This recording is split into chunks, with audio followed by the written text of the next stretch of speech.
Aye. Can I have one? Did you have fun in Canada?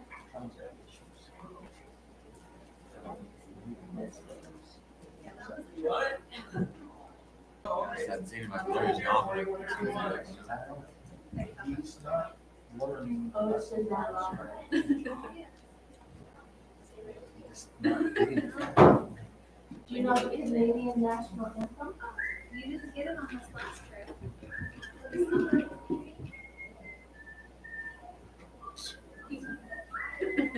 You got it.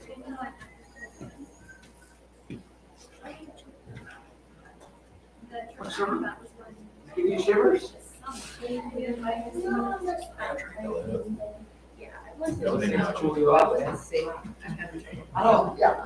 I know you have, that's why I hadn't even brought it up. Maybe this month sometime. Yeah. Yeah, Slow down. just had, yeah, I got a little break here between some weekends. I got like 2 weekends. I don't think I have anything going on. Yeah, but you basically just get to Yeah. They think that they're free as well, but like, really? And then it's over. Lynn, free. And I just, January, February, March. The visa citizenship there yet. When I called tournaments are, like next year, it'd be worse because he'll be playing race bracket and we'll be playing tournaments as well. It'd be like some on the same weekend, some on alternating. It's like, man, we got friends. that- Oh, baby, brother? got a kid, 8 years, 10 years. You probably didn't do that with you. 70? Mid-January. That's nice. Maybe. We don't know. Still deciding. Oh, still deciding. And we do not have another week, so I'll do that. This is the last week. Yeah, it's not the cheapest. You're like a little spider, aren't you?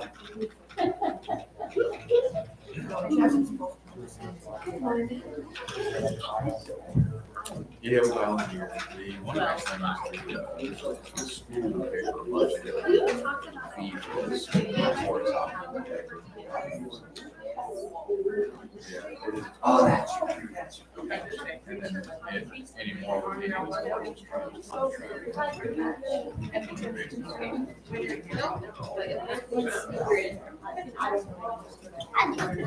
This one's fun. You got glasses?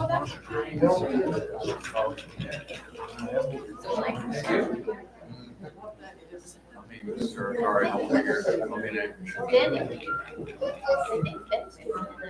Didn't you ask him? I did ask him, but he didn't know what he was, and I had got that. So I was like, In limbo. Ask him because I think he was already working on it. Everything is on the And no home run. I'm just gonna go in there and see if I know that there's a bill. You know, because we got this, Sure. Well, kid, Yeah, you guys yeah, told me something was probably. he's out there cutting firewood this morning.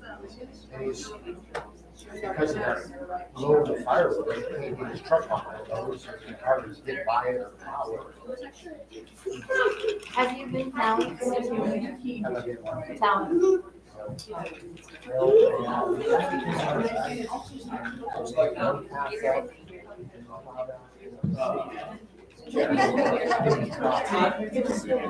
Really? Yeah, right.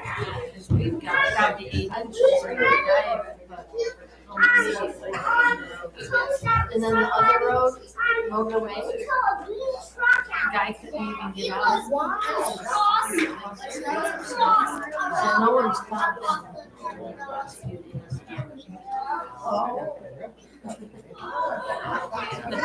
Look at Quan. Hey, how are you? Not too bad. Warming up, yes, yeah. Did you first come here? How'd you get in? Did you use your foot? A little bit, so it's a door unlocked and had a full page. That's what it was. Not that long. Yeah, not that long. I still lost it. That's the best. I'd have been way more upset if I had to work outside. I was working on a job where it's heated, so it wasn't too bad. I've tried to work in the shop. It's nice that we can get a shop. I get down there, it's hours. We lost. Yeah, it was, so I've been So they would try to have electric. Anyway, that's why the shop was. Out that it could. Which I knew it was. Right. Yeah, Usually doesn't get that. my buddy Mike, come to church, he lives, just down the road, Kentucky.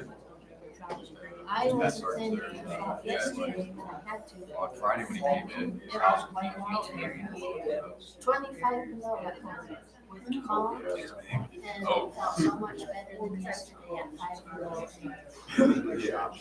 Oh man, going to the Oh, boat. you're in the worst location. 25 was like glass.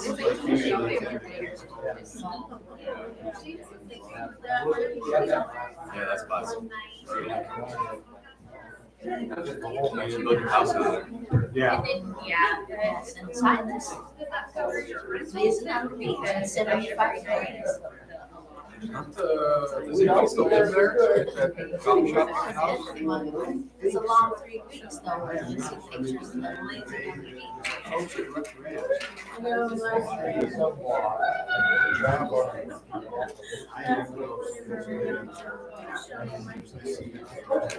Oh, yes, yes, she did. Yeah, I know. I see you guys come and go down there. So, No. because they go so often, she said it is the best You know, out in that area, that one woman's called Susan.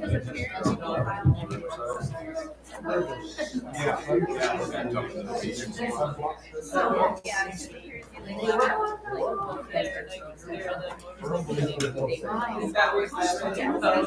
how they're gonna How does Yeah. you were lost, You gotta get nerves every year. and none of it's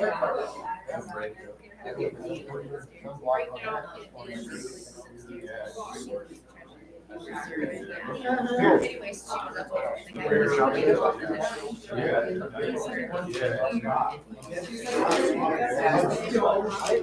But she walked around that.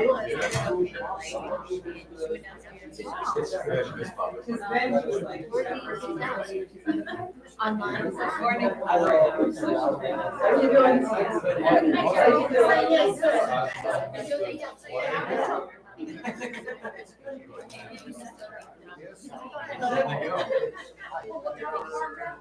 Yeah, right. Yeah.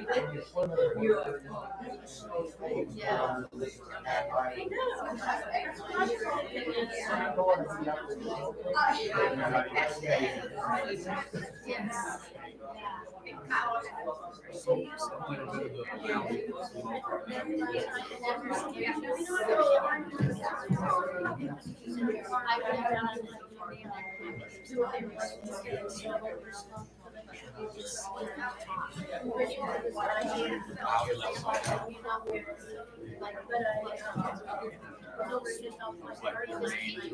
It's hard to.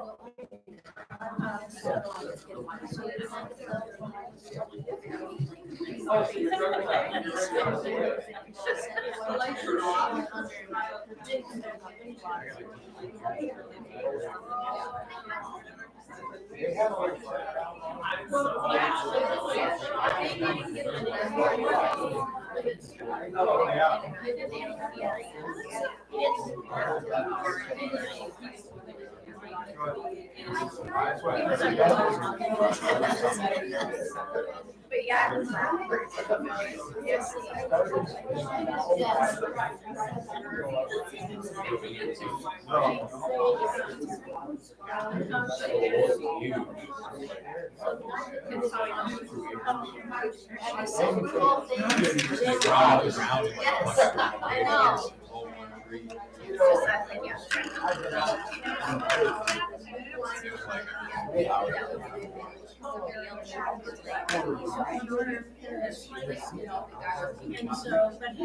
Look at.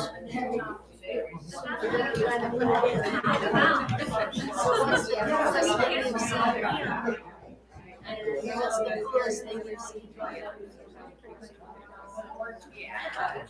and so then they were gonna pay him, and then they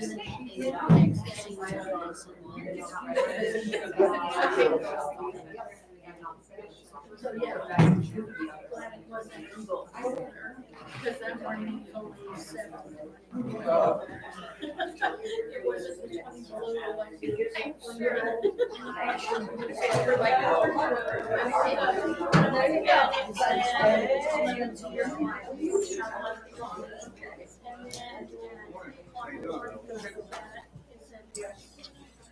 or never seen it. How do you do it? Yeah. You know, right out the house.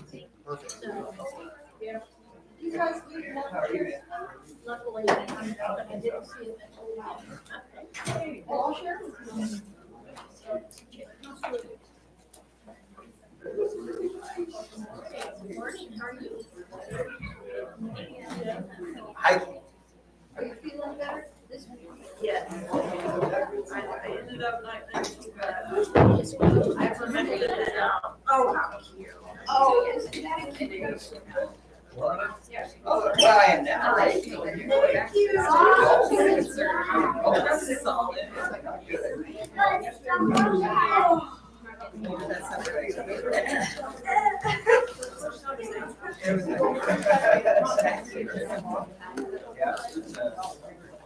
Nice. Kiddos.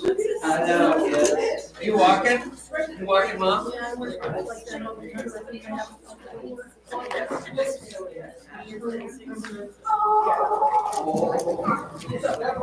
Yeah, I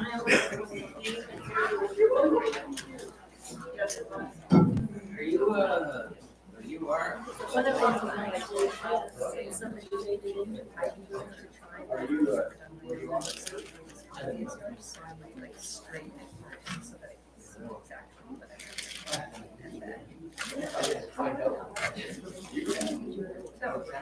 I mean, it was not that, but just enough that I wanted to be sure.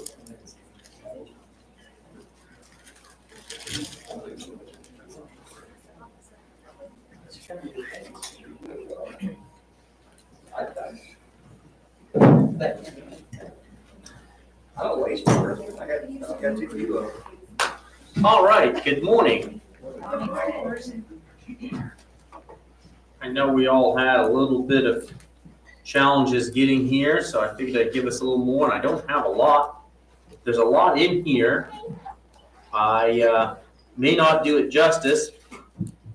I was plowing a lot of snow, and then this morning on the way here, we had a truck stuck in our road blocking it, so that put us late. But there is some very interesting things in Isaiah 42. Before we get into it, I'll read the whole chapter, and then we'll dig into it. It's one of the passages well known that are quoted in the New Testament, prophesying about the Messiah and Jesus. Some interesting controversy that I wasn't aware of until I started studying this around this passage, and we'll get into that as well. So, a few things. Obviously, I think there's a lot more in this chapter than what I have prepared to speak about. There's a lot in here, but I just have some of the high points in here. But before we get started, any announcements, prayer requests, things of that nature? Keep on an ambulance card. Their new car was stolen out of Anchorage on Thursday. And as of yet, they haven't heard anything. So that's difficult. And yeah. I thought Anchorage was getting better about that. They are. They're stealing more cars. Yeah. Oh, okay. Yeah, that is a perspective. So she said they're still living on it. The brand new pistol was responsible for the part of it. What was it, the console? His pistol, brand new. I mean, it's possession, but that's up there, which is never good. Yeah. Challenging times. Yeah. Luckily, his school, well, he had a small toolbox in there, but luckily Okay. Well, yeah, that's something, yeah. It's little things. My friend Eileen that we were praying for last year that had the brain tumor, she's been having seizures and she's gonna be in like, the hospital until she passes. So appreciate prayers for her family.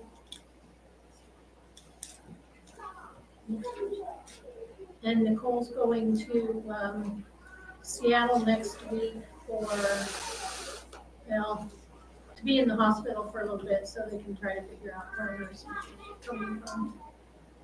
So she'll go next weekend, so appreciate prayers for her too.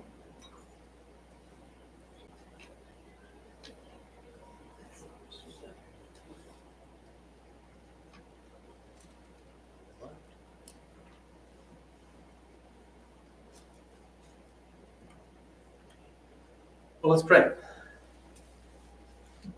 Dear Heavenly Father, we thank you for this opportunity we have to gather here, to look into your word, to learn more about you.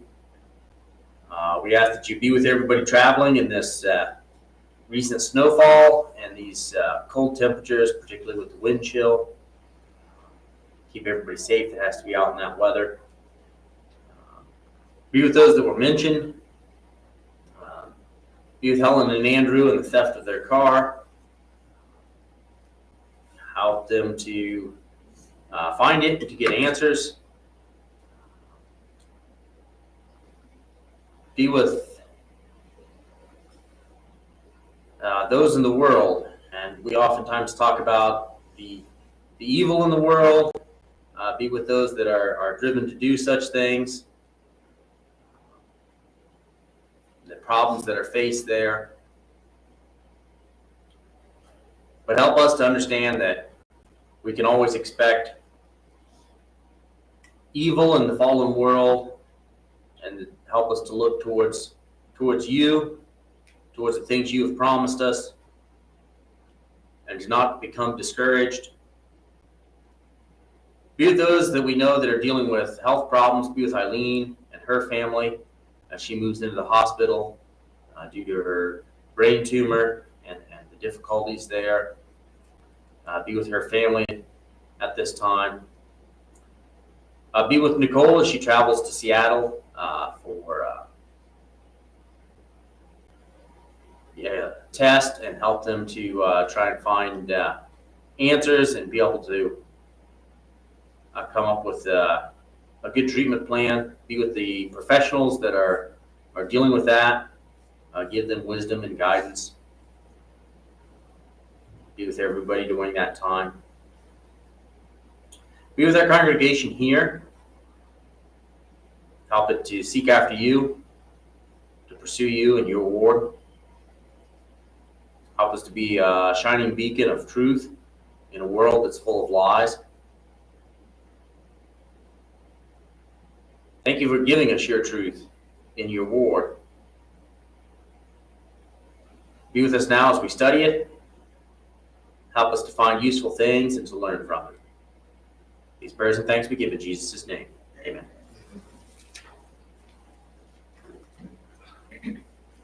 All right, Isaiah 42. I'm just going to go ahead and read the entire chapter before we get into anything here. It's only 25 verses, so we'll just read it and then go from there. Behold, my servant, whom I uphold, my elect, in whom my soul delighteth. I have put my spirit upon him. He shall bring forth judgment to the Gentiles. He shall not cry, nor lift up, nor cause his voice to be heard in the street. A bruised reed shall he not break, and the smoking flax shall he not quench. He shall bring forth judgment unto truth. He shall not fail, nor be discouraged, till he have set judgment in the earth, and the isles shall wait for his law. Thus saith God, the Lord, he that created the heavens and stretched them out, he that spread forth the earth, and that which cometh out of it, he that giveth breath unto the people upon it, and spirit to them that walk thereon. I, the Lord, have called thee in righteousness, and I hold thy hand, and I will keep thee, and give thee for a covenant of the people, for a light of the Gentiles, to open the blind eyes, to bring out the prisoners from the prison, and them that sat in darkness out of the prison house.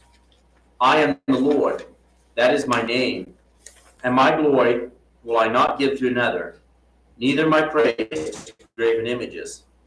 Behold, the former things are come to pass, and new things do I declare. Before they spring forth, I tell you of them. Sing unto the Lord a new song, in his praise from the end of the earth. Ye that go down to the sea, and from all that is therein, the isles and the inhabitants thereof. Let the wilderness and the cities thereof lift up their voice, the villages that Kedar doth inhabit. Let the inhabitants of the rock sing. Let them shout from the top of the mountains. Let them give glory unto the Lord, and declare his praise in the islands. The Lord shall go forth as a mighty man. He shall stir up jealousy like a man of war. He shall cry, yea, roar. He shall prevail against his enemies. I have long time holden my peace. I have been still and refrained myself. Now will I cry like a travailing woman. I will destroy and devour at once. I will make waste mountains and hills, and dry up all their herbs. I will make the rivers islands, and I will dry up the pools. And I will bring the blind by a way that they knew not. I will lead them in paths that they have not known. I will make the darkness light before them, and crooked things straight. These things will I do unto them, and not forsake them. They shall be turned back. They shall be greatly ashamed that trust in graven images. That say to the molten image, ye are our gods. Hear ye deaf, and look ye blind, that ye may see. Who is blind but my servant? Or deaf as my messenger that I sent? Who is blind as he that is perfect, and blind as the Lord's servant? Seeing many things, but thou observest not. Opening the ears, but he heareth not. The Lord is well pleased for his righteousness' sake. He will magnify the law and make it honorable. But this is a people robbed and spoiled. They are all of them snared in holes, and they are hid in prison houses. They are for a prey, and none delivereth, for a spoil, and none saith restore. Who among you will give ear to this? Who will hearken and hear for the time to come? Who gave Jacob for a spoil, and Israel to the robbers? Did not the Lord, he against whom we have sinned? For they would not walk in his way, neither were they obedient unto his law. Therefore he hath poured upon them the fury of his anger, and the strength of battle, and it hath set him on fire round about, yet he knew it not, and it burned him, yet he laid it not to heart. So that's Isaiah 42. You can kind of think of it in two sections. The first 9 verses, he's talking about his servant, in who he delights. A messianic prophecy, although there is some interesting takes that some people have, and we'll get into that later. And then the verse 10 on is kind of a psalm of praise, but it also continues with what we started in the last couple chapters, where basically we're still in the chapters where the Lord's holding court, as I think how Matt described last week. He is judging, and so he's contrasting one thing against another. And in that regard, as far as the holding courts, Isaiah 41 verse 1 said, "Keep silent before me, O islands, and let the people renew their strength. Let them come near and let them speak. Let us come near together for judgment." And then in verse 21 of last week's lesson, it was, "Produce your cause, said the Lord. Bring forth your strong reasons, saith the King of Jacob." And so Matt was describing this as it is judgment. That's what he says, judgment. He was describing it as a court scene. I thought about it, and perhaps like a court like we might think of where people would come before a king might be more accurate than how courts are now. Another analogy that I thought of that might describe kind of what they're saying here, where they're bring these things forth and let's judge him. be like, and again, I'm speaking out of my personal experience, would be like at the county fair. It's like, okay, you bring forth your exhibit and I'll bring forth my exhibit, and we're gonna judge between these things. And so we see particularly in these last verses, some of this contrasting where the Lord's saying, this is what he's gonna do. It's in poetry, it's in a psalm, but he's going to lead forth these people and make the way straight. But he's contrasting that with those that have put their faith in idols, which we know was the great downfall of Israel. But in the first 9 verses, he's talking about his servant before we get to the second half. It says, "Behold my servant whom I uphold, my elect in whom my soul delighteth. I have put my spirit upon him, and he shall bring forth judgment to the Gentiles." And of course, it goes on to describe this servant. It says, "He shall not cry, nor lift up, nor cause his voice to be heard in the street.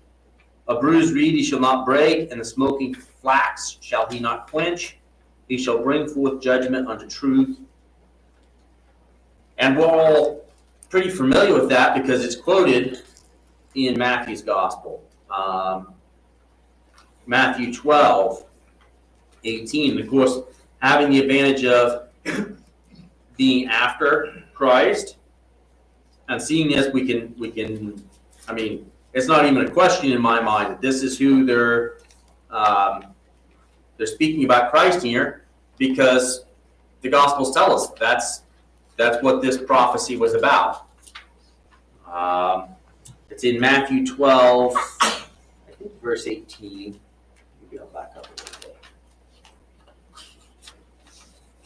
I'll back up to 14 to the start of the paragraph and read to give it some context. But Matthew 12, starting in 14, it says, "Then the Pharisees went out and held a council against him, how they might destroy him. But when Jesus knew it, he withdrew himself from thence, and great multitudes followed him, and he healed them all, and charged them that they should not make him known, that it might be fulfilled which was spoken by Isaiah the prophet, saying, Behold my servant, whom I have chosen, my beloved, in whom my soul is well pleased. I will put my spirit upon him, and he shall show judgment to the Gentiles. He shall not strive nor cry, neither shall any man hear his voice in the streets.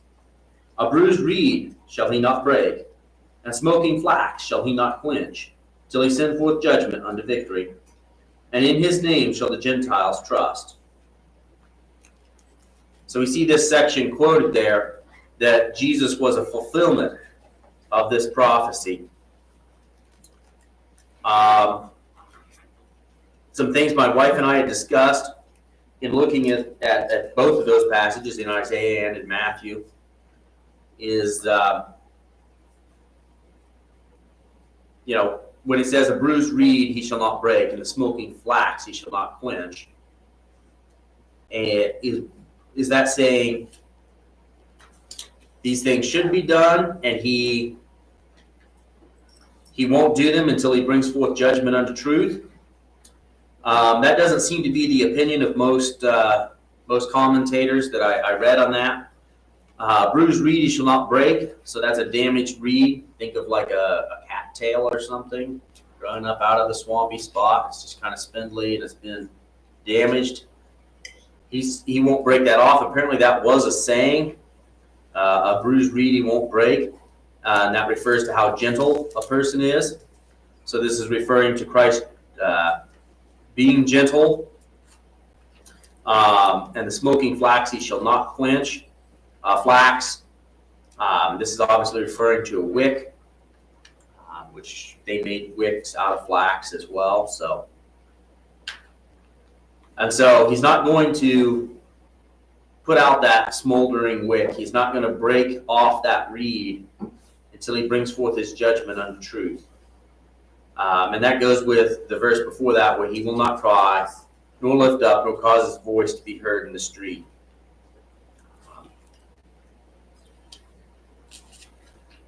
But a lot of people, a lot of discussion, obviously we're going to be getting into verses where Isaiah will be talking about Cyrus. There are those that have wondered, did this apply to Cyrus and then to Christ, or solely to Christ? Because there's a lot here that doesn't really match at all with Cyrus. I do know Cyrus will be mentioned soon, and Jesus, and is it an antitype and a type sort of thing, but it doesn't really seem to match Cyrus, so I think this is, in my mind, pretty much just a messianic prophecy in these verses.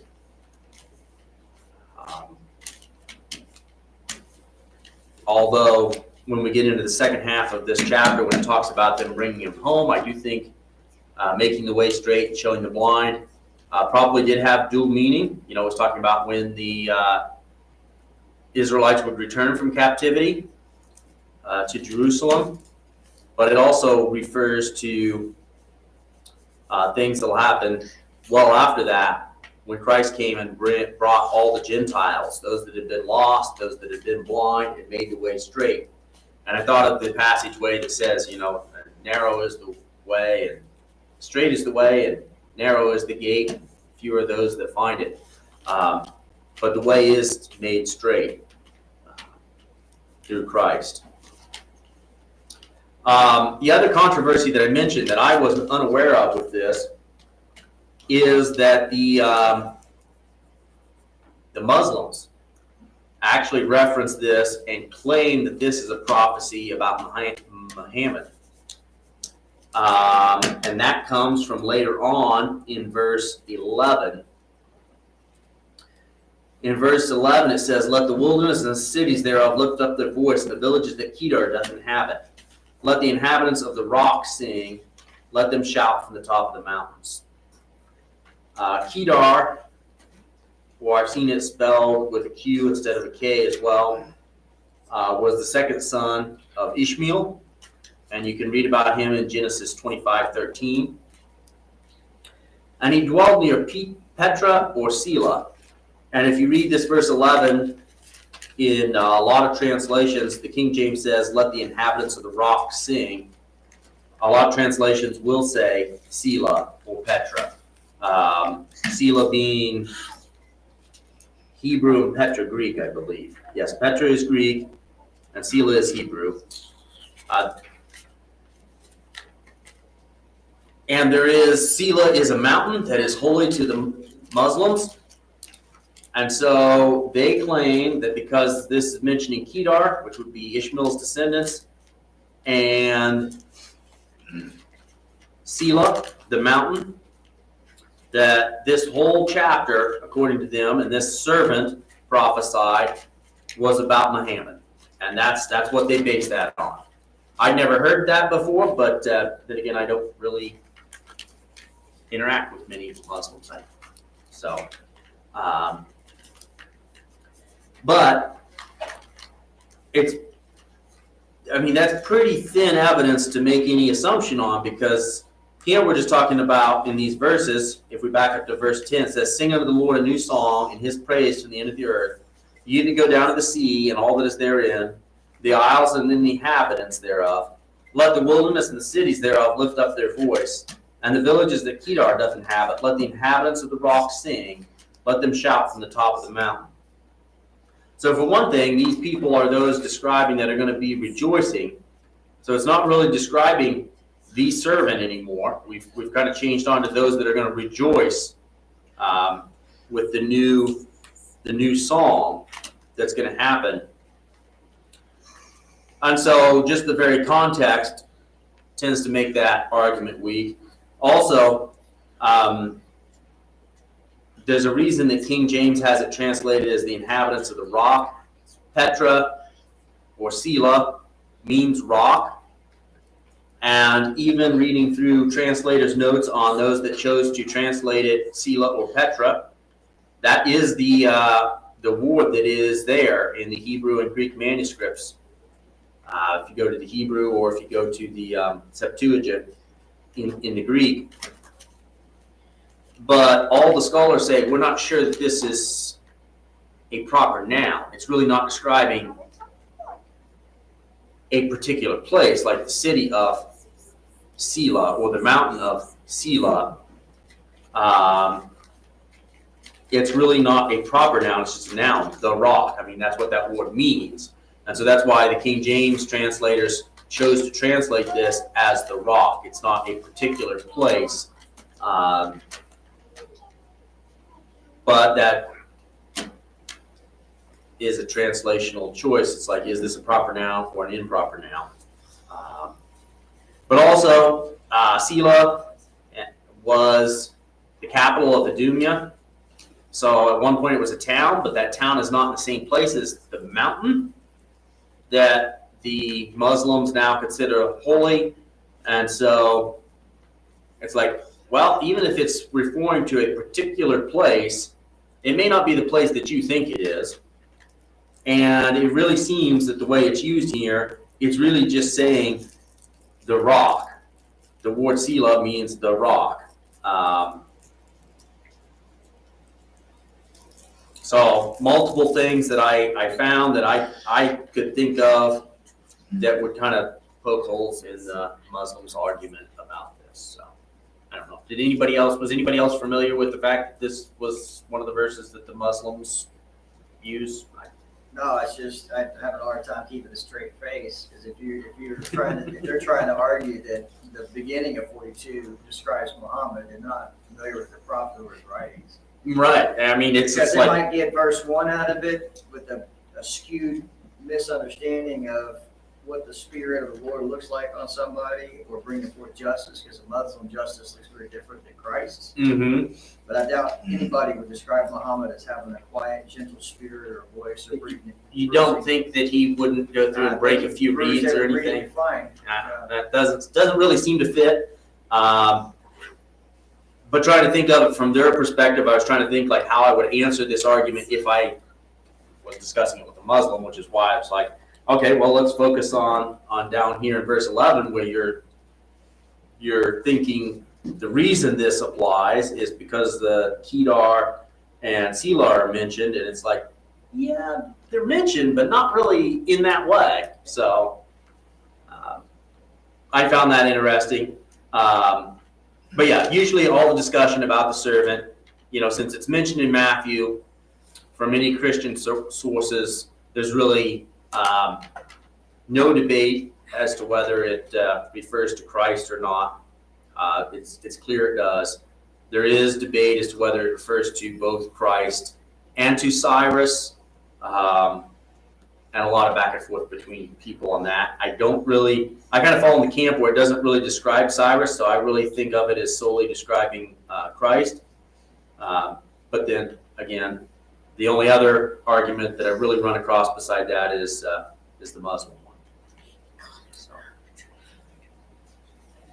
And like I said, the bruised reed, not to break. Apparently, that is a saying about the gentleness. And the Lord is, addressing how He has called thee in righteousness, and will hold thy hand and keep thee, and give thee as a covenant to the people for a light to the Gentiles. That's in verse 6. To open blind eyes and bring out the prisoners from prison, and them that sat in darkness from the prison house. And going on into verse 8, it says, I am the Lord. That is my name, and my glory will I not give to another, neither my praise to graven images. So there were a couple things that came to my mind in reading verse 8. He's saying his glory he will not give to another, or his praise to graven images. So we very obviously see the immediate thing that the Israelites would have understood. This whole book has spoken out against idolatry. He's not going to share his name. He's not going to share that glory with these graven images. I also thought about it how I am the Lord, that is my name, and he's not going to give his glory to another. And thinking of how that applied to Christ, he's not going to give his glory to just a prophet like Muhammad or John the Baptist. Christ was God. He was divine, even though he was man. And we see here that the Lord is not going to share that glory. So the only reason that Christ could do what he did lets us know of his divine nature. So, of course, in verse 10, we start this sing unto the Lord a new song, his praise from the end of the earth. And this whole poem or psalm that fills up the rest of this chapter. And we discussed the verse 11 with Kedar and that already. Verse 12 continues like that. Let them give glory unto the Lord and declare his praise in the islands. And in verse 13, the Lord shall go forth as a mighty man. He shall store up jealousy like a man of war. He shall cry, yea, roar. He shall prevail against his enemies. So we see that the Lord is saying he will prevail against his enemies. And at a time when the Israelites are, going to face captivity, and certainly in our own lives, it is something that everybody needs to remember, is that the Lord will prevail. And in verse 14, it goes on to say, I have a long time holden my peace. I have been still and refrained myself. Now I will cry like a travailing woman. I will destroy and devour at once. That's another characteristic of God that we see. It's mentioned also by Peter, that he is very patient. He's not slack as we count slackness, but patient. He gives people a long time, and he holds his peace for a long time. We saw that. We could see that studying the Old Testament as one of the characteristics of God. We see that continued in the New Testament. We can be assured that that's still the case today. He will hold his peace for a long time, but that doesn't mean he'll hold it forever. He will eventually cry out. We need to be prepared for that, but we also can take comfort in the fact that the Lord is very patient. In verse 15, he says that he'll make waste mountains and hills. And in verse 16, he gets to the part where he starts to lead the blind by a way they knew not. I will lead them in paths they have not known. I will make darkness light before them and crooked things straight. These things will I do unto them and not forsake them. I'm sure that the Israelites looked at these words as they were coming back from exile, and certainly thought of them, how the Lord would lead the blind back.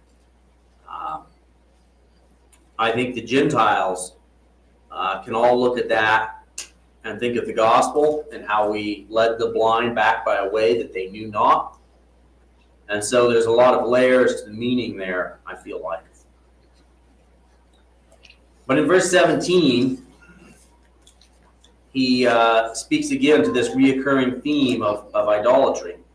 He says, they shall be turned back, and they shall be greatly ashamed that trust in graven images, that say to the molten images, ye are our gods.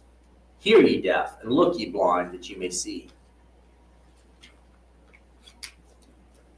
And so he's calling them out as deaf and blind.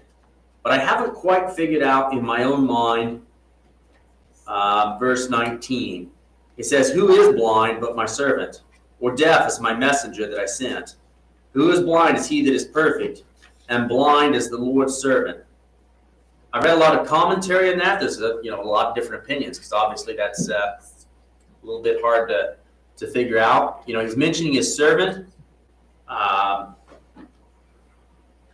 Is that the servant that he mentioned in verse 1? Or is he referring to Israel as his servant? And if so, why is he saying they're blind? And some of the commentaries, like I said, that I read, to me, it makes the most sense, although I'm not 100% confident in my mind on this. To remember that we're in this continuing this judgment, judging between two things. I feel like in verse 18, he has called Israel deaf and blind for trusting in molten images. And here, when he's saying, who is blind but my servant? I think he's contrasting Israel as his servant with the servant that he's going to send, Christ, that he mentions in verse 1. Who is blind, but I could be wrong on that. But I really feel like he's trying to contrast the blind people that he's called out in verse 18 with the people that he's talking about in verse 19. Now, some that I read about say that he's referring to the remnant of Israel that did not turn away to idolatry, saying they were also blind or deaf, as those around them in culture considered them blind and deaf, while they were off chasing false gods. Others have said this is contrasting Christ with them. Yet other commenters, I said that yes, it's mentioning the servants, so it's mentioning Christ. And he came, and the Pharisees and Sadducees all considered him blind and deaf to the law. So a lot of different opinions on that. I don't know, does anybody have any thoughts on what they're referring to there in verse 19?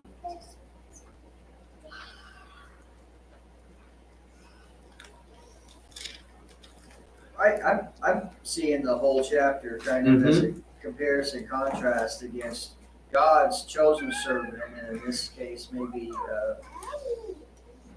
his people, God's people, in idolatry, just choosing in either their own strength or whatever. And so, having just talked about the chosen servant, which for me, Matthew hadn't mentioned that prophetically. It just tells me for sure that this was written by God through Isaiah. And so for sure it's talking about, Jesus and Messiah. So I'm hearing a comparison, contrast, and just they're talking about the nonsense or silliness of this idol. And then I think what he's saying here is that the Lord is turning a deaf ear to your suffering and to the consequences of your sin. That's kind of what I'm hearing here. Okay. Is that God is basically taking the stance of, okay, you've turned to a deaf, dumb, and blind idol for your salvation. I'm just going to sit back and let that happen for a while. I won't hear you and let you have what you've received. Because his whole idea is to save. But in order to be saved, sometimes you have to let God rescue you. So maybe I'm just offering maybe a perspective on that maybe what's happening here is he's just talking about the consequence of what they're, because he's dovetailing that off of they turned back and utterly put to shame and who trust in carved idols, who say to metal images, you are my gods.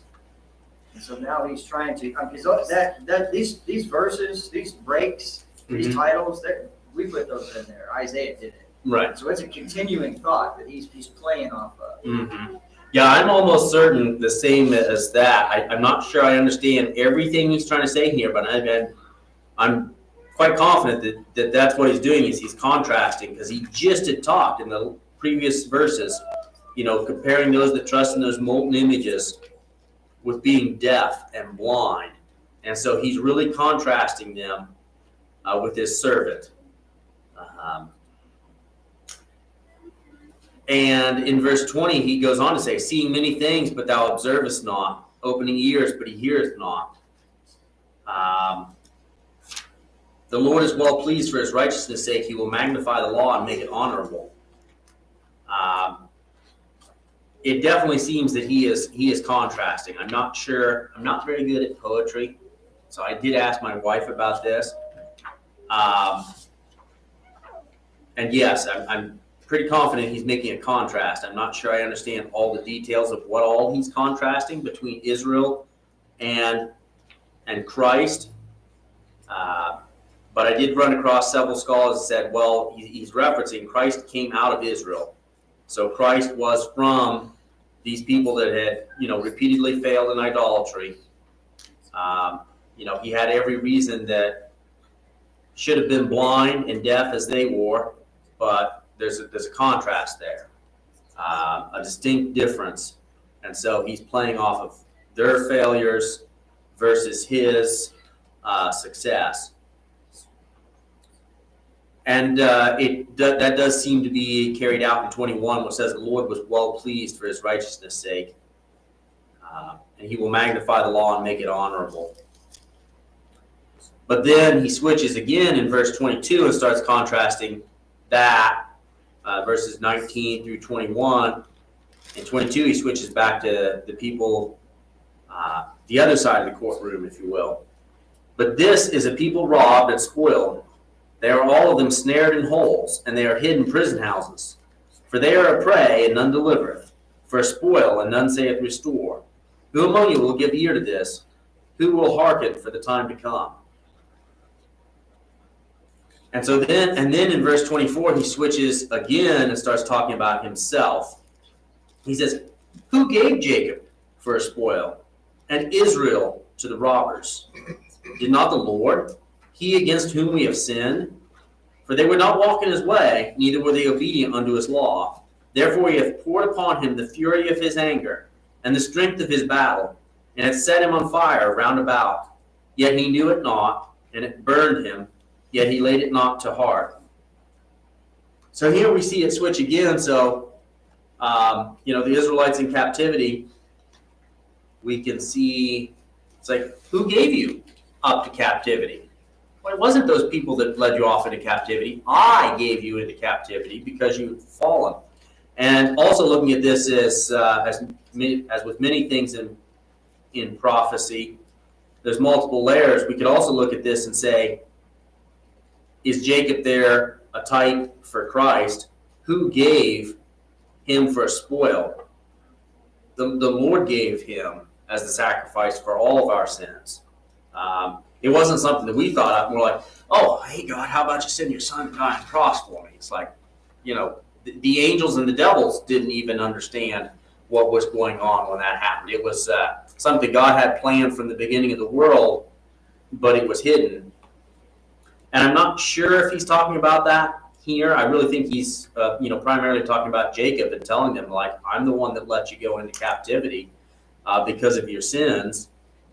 But we can't help but see the parallel where it's God that gave his son to be sacrificed on the cross. Yeah, I hear a lot of the same poetry, or the images, and this biblical poetry is so very complex. Mm-hmm. It's not linear. We as Western readers, we read stories very linear, and that's not what happens a lot with this type of literature. It circles back over and over and over again. So what I'm hearing is parallels a lot to like Isaiah 59. Mm-hmm. So what I hear when I read this is a comparison between idolatry and false gods and hard hearts. And so he's saying, references the idol up here ahead. And then he talks about 17. They turn back and are utterly put to shame who trust in carved idols, who say to metal images, you are gods. And he's going to say to his people, you're the ones that are deaf. You're the ones that are blind. And then he's going to he's circling back to himself. He's going to say, you're going to accuse God of not seeing. Mm-hmm. But that's not actually what he's saying. Who is blind but my servant, or deaf as my messenger as I send? Who is blind as my dedicated one, or blind as the servant of God? So he's trying to articulate their argument. Mm-hmm. But what he's going to say is he sees many things, but does not observe them. So he's saying he sees them. He's not going to act. The same thing in Isaiah 59, Surely the arm of the Lord is not too short to save, or his ear too dull to hear. But where's this fault? Your iniquities have separated you from your God. So it's a similar type of accusation here. He's trying to take their argument saying, you accuse God of not seeing or not acting, but the reason God can't act and can't do this is because you're trusting in the wrong things. Right. And so that's what I'm hearing here is a similar type of argument. Yeah, and Paul continued that argument all the way into Acts in his address on Mars Hill, when he's like, your ignorance for a time God winked at. God, is not able to do things, and that goes back to the patience, the verse there on patience, where the Lord is patient. He's very patient, but he will one day do something about this. And so, it seems, and it does seem that way in this poetry. I think I do struggle with how to read it, but it seems like he's constantly contrasting. It's like, okay, here's Israel trusting in idolatry.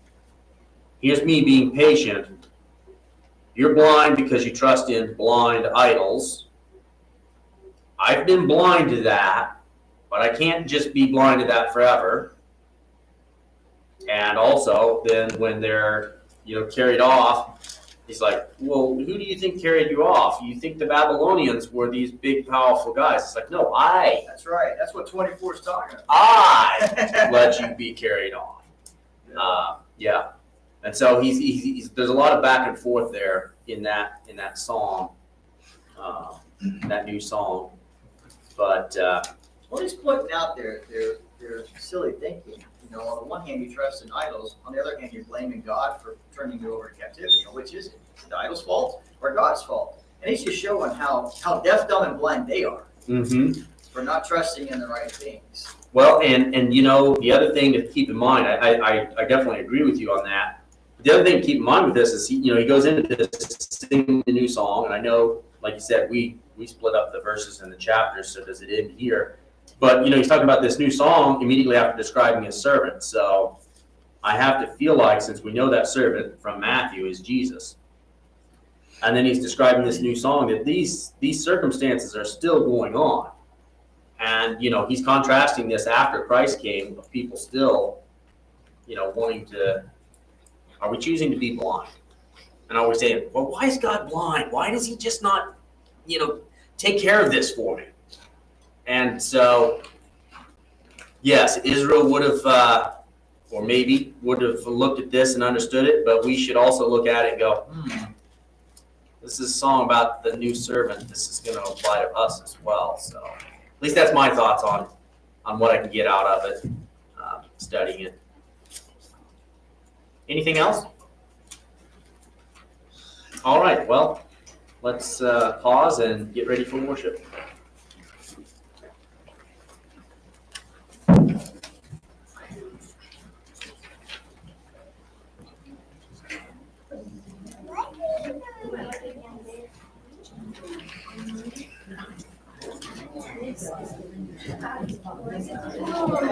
Everybody's jacked up.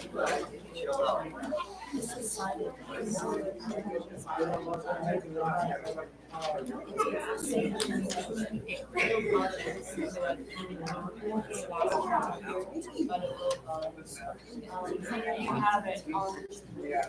Oh, change my buttons. So I just did it.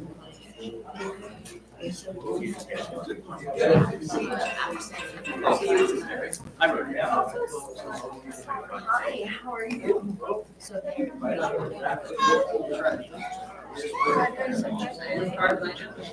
it, but I got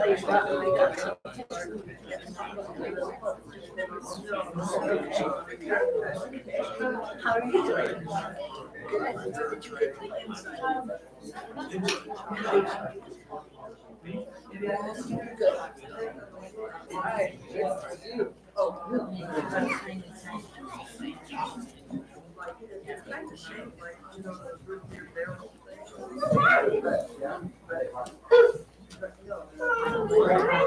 Hey, man, you make it out? Wow. Yeah.